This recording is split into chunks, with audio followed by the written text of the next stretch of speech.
Shalom, bertemu lagi kita bersama-sama belajar akan kebenaran firman Tuhan. Dengan itu saya mengajak kita bersama melihat di dalam kitab Filipi bab 4 ayat yang ke-6.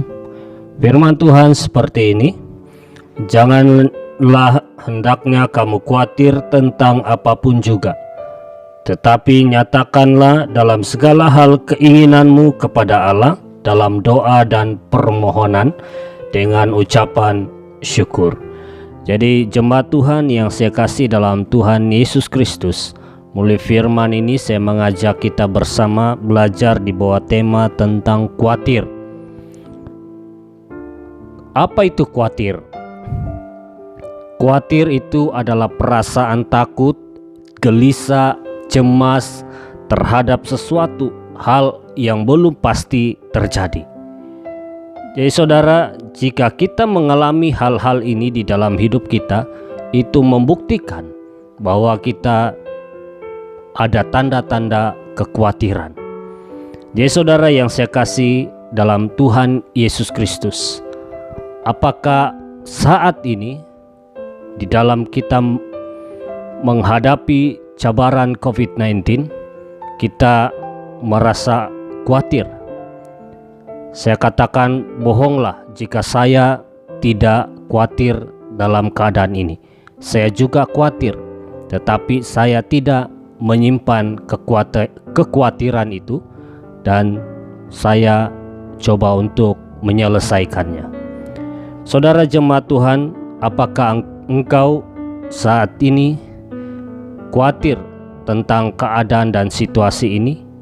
Yang pertama, khawatir tentang makanan, khawatir tentang pekerjaan, khawatir tentang keluarga, khawatir tentang anak-anak, bahkan juga khawatir yang terlebih penting adalah kesehatan kita. Jadi saudara yang saya kasih dalam Tuhan Yesus Kristus, kita perlu mengetahui kekhawatiran kita dan kita perlu juga mengetahui cara untuk mengatasi kekhawatiran itu. Saudara jemaat Tuhan yang saya kasih, di dalam pasal ini, dalam firman Tuhan ini berbicara tentang nasihat Paulus kepada jemaat yang ada di Filipi. Jadi Paulus sekali lagi berterima kasih kepada jemaat di Filipi karena mereka telah mengirim pemberian kepada Paulus. Jadi Paulus menasihati agar mereka selalu bersukacita di dalam hal pemberian mereka, dan mereka jangan khawatir di dalam apapun juga, khususnya di dalam hal pemberian mereka. Saudara jemaat Tuhan yang saya kasih dalam Tuhan Yesus Kristus, jadi kita bersama-sama belajar melalui hal khawatir ini. Ada beberapa perkara. Yang pertama yaitu jangan khawatir tentang apapun juga, di dalam ayat yang ke-6e. Jangan khawatir tentang apapun juga. Saudara yang saya kasihi dalam Tuhan Yesus Kristus, mengapa kita sebagai orang percaya tidak dianjurkan untuk khawatir tentang apapun juga? Yang pertama, karena khawatir menunjukkan ketidakpercayaan kepada Allah. Ya, kekhawatiran ataupun sikap khawatir itu menunjukkan ketidakpercayaan kita kepada Allah. Di dalam Injil Matius bab 6 ayat 23 sampai 32. Ini berbicara tentang jangan khawatir ataupun tentang hal kekhawatiran, hal khawatir. Jangan khawatir akan hidupmu. Jangan khawatir apa yang hendak engkau makan, apa yang hendak engkau minum, apa yang akan dipakai oleh tubuhmu ataupun akan tubuhmu. Jadi Yesus membawa kepada kita untuk belajar melalui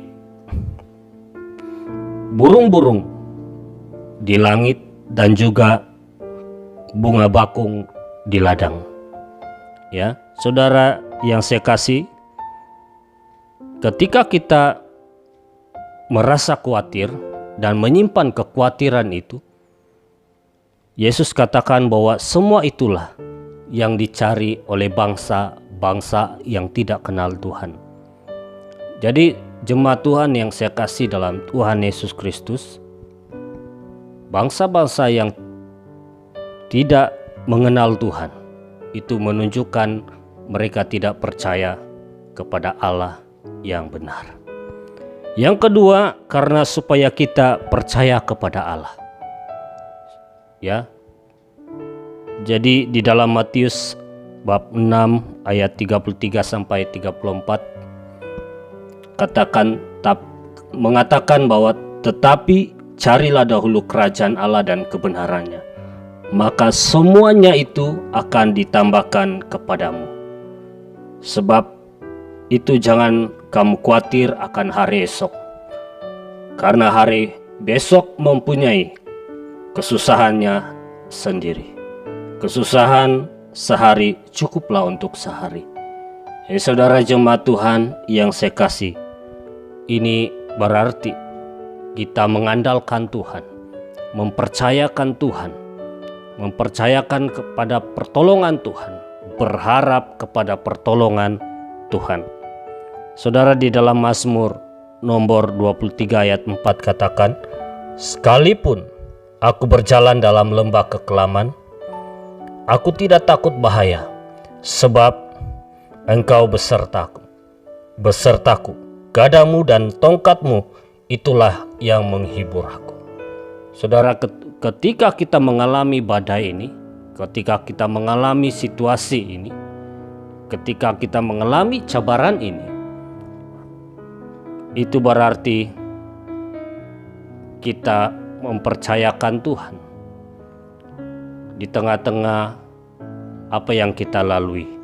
Jangan simpan kekhawatiran itu, tetapi percayakan Tuhan di dalam hidupmu yang akan bekerja engkau melalui menghadapi situasi cabaran ini yang kita alami saat ini.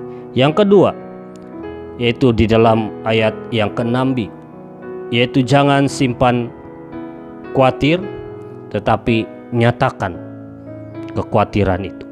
Apa yang dimaksudkan dengan nyatakan? Yaitu menyampaikan, menceritakan, ataupun meluahkan apa yang dialami. Ya, menceritakan, menyampaikan, ataupun meluahkan apa yang dialami. Jadi apa yang dinyatakan di sini? Apa yang harus kita menyatakan? Yaitu segala hal keinginanmu kepada Allah. Hal keinginanmu merujuk kepada kekhawatiran yang kita alami. Segala hal juga menunjukkan batasan Allah untuk mendengar apa yang kita nyatakan kepadanya, ya, ataupun apa yang kita sampaikan, apa yang kita ceritakan kepada Allah, ya. Ya, saudara jemaat Tuhan yang saya kasih dalam Tuhan Yesus Kristus, sampaikanlah apa yang menjadi kekhawatiranmu saat ini kepada Allah. Nyatakan itu kepada Allah. Ya, bagaimana cara kita menyatakan kekhawatiran kita kepada Allah? Menyatakan segala hal keinginan kita kepada Allah. Yaitu yang pertama, yaitu melalui doa. Ya, melalui doa kita. Ya, bertekunlah dalam doa, menjadikan kita kuat menghadapi segala hal yang kita khawatirkan. Ya, ketika kita bertekun di dalam doa, menjadikan kita kuat menghadapi apa yang kita khawatirkan. Ya, jika kita jarang atau tidak berdoa, menjadikan kita lemah serta semakin terus dihimpit oleh kekhawatiran itu. Kalau kita jarang berdoa, tidak berdoa, kita akan itu menjadikan kita lemah dan kita terus dihimpit oleh kekhawatiran kita. tetapi bertekunlah di dalam doamu, karena itulah yang akan menguatkanmu di dalam menghadapi situasi ini. Jadi setiap kali timbul rasa khawatir itu di dalam hidup, ketika cabaran ini yang kita lalui, nyatakanlah kekhawatiranmu itu di dalam doa kepada Allah. Yang kedua yaitu melalui ucapan syukur. Ya, bagaimana kita dapat menyatakan kekhawatiran kita kepada Allah, yaitu yang kedua melalui ucapan syukur. Menyatakan syukur segala hal yang kita alami menjadikan kita bebas dari kekhawatiran. Tadi melalui doa kita dikuatkan, melalui ucapan syukur kita dibebaskan dari sikap khawatir, rasa ataupun perasaan khawatir itu. Ya, ucapan syukur membuktikan kita belajar apa yang berlaku dan apa yang kita alami, karena segala sesuatu itu ada waktunya. Cara kita mengatasi yang kita alami, ya, segala sesuatu ada waktunya. Jadi inilah cara kita mengatasi kekhawatiran yang kita alami dalam hidup kita, yaitu naikkan ucapan syukurmu kepada Allah. Jadi di dalam Kolose bab 4 ayat 2 berkata, bertekunlah dalam doa dan pada itu juga berjaga-jagalah sambil mengucap syukur. Jadi saudara, ini kunci kita mendapat kekuatan baru di dalam menghadapi situasi ini. Jadi saudara yang saya kasih, jangan simpan kekhawatiran, tetapi nyatakan kekhawatiranmu itu kepada Allah, segala keinginanmu kepada Allah, segala kekhawatiranmu kepada Allah melalui doa dan juga ucapan syukur. Mengatasi kekhawatiran dengan banyak berdoa, ya. Kita harus banyak berdoa, itu cara kita mengatasi kekhawatiran. Dan engkau akan mengalami kekuatan baru. Dan nyatakanlah syukurmu kepada Allah, itu akan menjadikan engkau merasa damai dan bebas dari rasa kekhawatiran itu. Tuhan Yesus memberkati kita. Haleluya. Amin.